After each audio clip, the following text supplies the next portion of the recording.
Hi everyone, this is Robert. Welcome to The Well-Told Tale. Every week we bring you the finest science fiction and fantasy stories ever written. The Well-Told Tale is now available as a podcast on YouTube and via our Patreon page, where there are additional stories exclusively for patrons. Please do check out the link in the description if you're interested in that.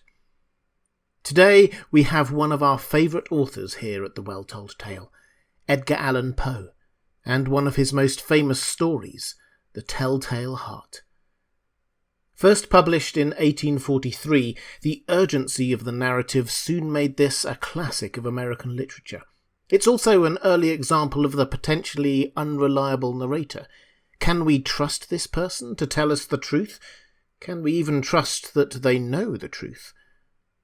By way of a content warning, this is Edgar Allan Poe, and it is a first-person gothic horror story about life and death and the edges of sanity, so it will be dark. But now it's time to pull up a chair, relax, and enjoy The Tell-Tale Heart by Edgar Allan Poe. True. Nervous, very, very dreadfully nervous I had been and am, but why will you say that I am mad? The disease had sharpened my senses, not destroyed, not dulled them. Above all was the sense of hearing acute. I heard all things in the heaven and in the earth. I heard many things in hell. How then am I mad? Hearken, and observe how healthily, how calmly I can tell you the whole story. It is impossible to say how first the idea entered my brain, but once conceived, it haunted me, day and night. Object there was none. Passion there was none. I loved the old man. He had never wronged me. He had never given me insult. For his gold I had no desire. I think it was his eye. Yes, it was this. He had the eye of a vulture, a pale blue eye with a film over it. Whenever it fell upon me, my blood ran cold, and so by degrees, very gradually, I made up my mind to take the life of the old man, and thus rid myself of the eye forever. Now, this is the point. You fancy me mad. Madmen know nothing, but you should have seen me. You should have seen how wisely I proceeded, with what caution, with what foresight, with what dissimulation I went to work. I was never kinder to the old man than during the whole week before I killed him. And every night, about midnight, I turned the latch of his door and opened it, oh, so gently. And then, when I had made an opening sufficient for my head, I put in a dark lantern, all closed, that no light shone out, and then I thrust in my head. Oh, you would have laughed to see how cunningly I thrust it in. I moved it slowly. Very, very slowly, so that I might not disturb the old man's sleep. It took me an hour to place my whole head within the opening, so far that I could see him as he lay upon his bed. Ha! Would a madman have been so wise as this?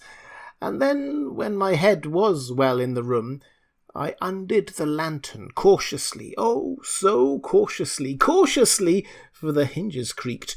I undid it just so much that a single thin ray fell upon the vulture eye.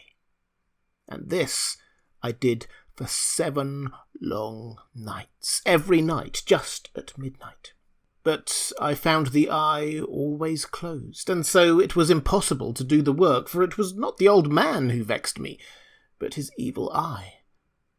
And every morning when the day broke, I went boldly into the chamber and spoke courageously to him, calling him by name in a hearty tone, and inquiring how he has passed the night. So you see, he would have been a very profound old man indeed, to suspect that every night, just at 12, I looked in upon him while he slept. Upon the 8th night, I was more than usually cautious in opening the door. A watch's minute hand moves more quickly than did mine.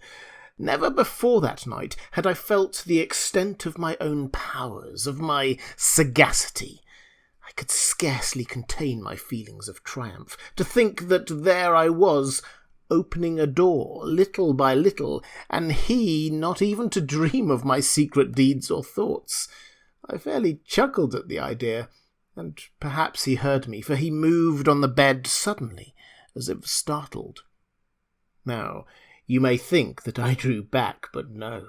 His room was black as pitch with the thick darkness, for the shutters were close fastened through fear of robbers, and so I knew that he could not see the opening of the door, and I kept pushing it on, steadily, steadily.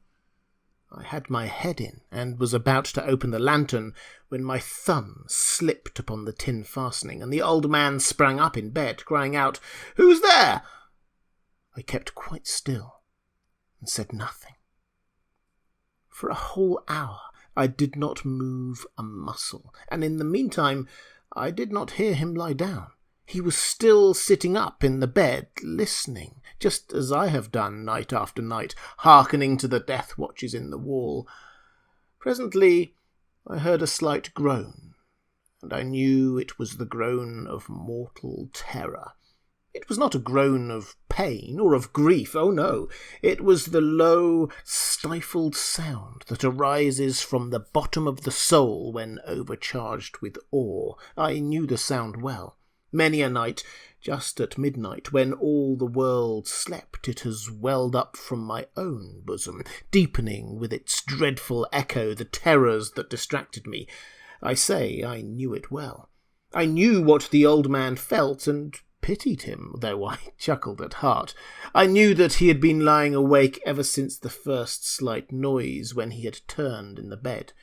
His fears had been ever since growing upon him. He had been trying to fancy them causeless, but could not. He had been saying to himself, "It is nothing but the wind in the chimney. It is only a mouse crossing the floor, or it is merely a cricket which has made a single chirp." Yes, he had been trying to comfort himself with these suppositions, but he had found all in vain. All in vain, because death, in approaching him, had stalked with his black shadow before him and enveloped the victim. It was the mournful influence of the unperceived shadow that caused him to feel, although he neither saw nor heard, to feel the presence of my head within the room. When I had waited a long time, very patiently, without hearing him lie down, I resolved to open a little, a very, very little crevice in the lantern. So I opened it, you cannot imagine how stealthily, until at length a simple dim ray, like the thread of the spider, shot out from the crevice and fell full upon the vulture eye. It was open, wide open, and I grew furious as I gazed upon it. I saw it with perfect distinctness. It was a dull blue, with a hideous veil over it that chilled the very marrow in my bones. But I could see nothing else of the old man's face or person, for I had directed the ray as if by instinct, precisely upon the damned spot. And have I not told you that what you mistake for madness is but over-acuteness of the sense? Now, I say, there came to my ears a low, dull, quick sound, such as a watch makes when enveloped in cotton. I knew that sound well, too. It was the beating of the old man's heart. It increased my fury, as the beating of a drum stimulates the soldier into courage. But even yet I refrained and kept still. I scarcely breathed. I held the lantern motionless. I tried how steadily I could maintain the ray upon the eye. Meantime, the hellish tattoo of the heart increased. It grew quicker and louder every instant. The old man's terror must have been extreme.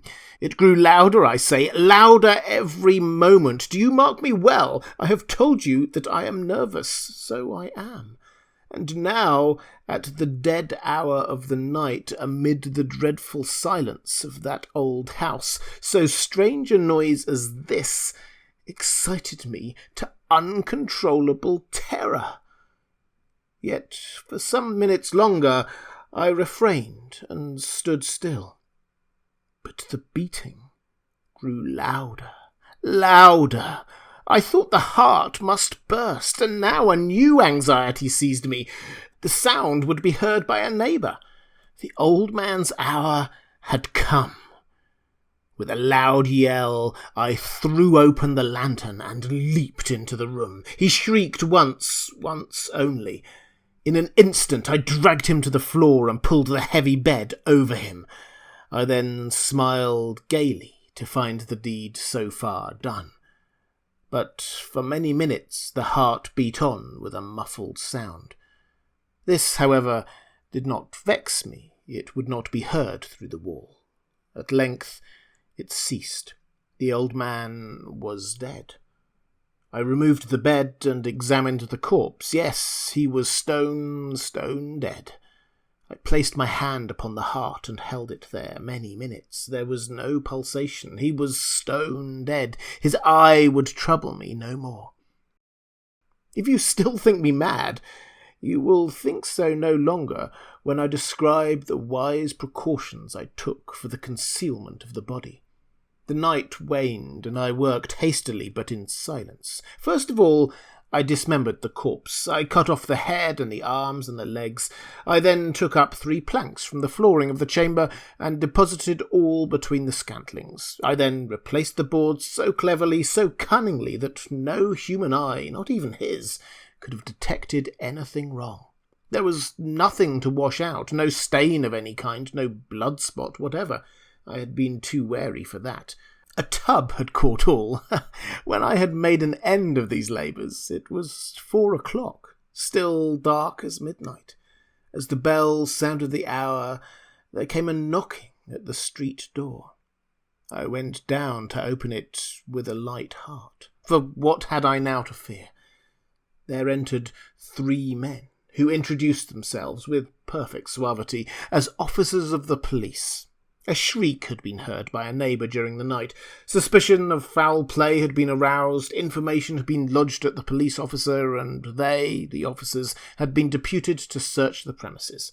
I smiled, for what had I to fear? I bade the gentleman welcome. The shriek, I said, was my own in a dream. The old man, I mentioned, was absent in the country. I took my visitors all over the house. I bade them search well. I led them at length to his chamber. I showed them his treasures, secure, undisturbed. In the enthusiasm of my confidence, I brought chairs into the room, and desired them here to rest from their fatigues, while I myself, in the wild audacity of my perfect triumph, placed my own seat upon the very spot beneath which reposed the corpse of the victim. The officers were satisfied. My manner had convinced them. I was singularly at ease. They sat, and while I answered cheerily, they chatted of familiar things, but ere long I felt myself getting pale, and wished them gone. My head ached, and I fancied a ringing in my ears, but still they sat and still chatted. The ringing became more distinct. It continued and became more distinct. I talked more freely to get rid of the feeling, but it continued and gained definiteness until at length I found that the noise was not within my ears. No doubt I now grew very pale, but I talked more fluently and with a heightened voice. Yet the sound increased, and what could I do? It was a low, dull, quick sound, much such a sound as a watch makes when enveloped in cotton. I gasped for breath. and yet the officers heard it not. I talked more quickly, more vehemently, but the noise steadily increased. I arose and argued about trifles in a high key and with violent gesticulations, but the noise steadily increased. Why would they not be gone? I passed the floor to and fro with heavy strides, as if excited to fury by the observations of the men, but the noise steadily increased. Oh God, what could I do? I foamed, I raved, I swore. I swung the chair upon which I had been sitting and grated it upon the boards, but the noise arose over all and continually increased. It grew louder, louder, louder, and still the men chatted pleasantly and smiled. Was it possible they heard not? Almighty God, no. No, they heard, they suspected, they knew. They were making a mockery of my horror. This I thought, and this I think. But anything was better than this agony. Anything was more tolerable than this derision. I could bear those hypocritical smiles no longer. I felt I must scream or die, and now again, hark, louder, louder, louder, louder. Villains! I shrieked. Dissemble no more. I admit the deed. Tear up the planks. Here, here. It is the beating of his hideous heart.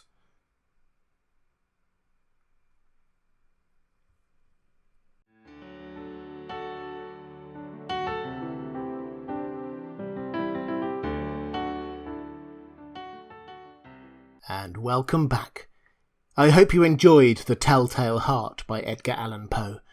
I'm now releasing many of the stories I narrate as self-contained audiobooks. Alice in Wonderland, The Call of Cthulhu and more are available from thewelltoldtale.net. Or head over to my Patreon page at patreon.com/thewelltoldtale if you want more classic stories. There are links to both in the description.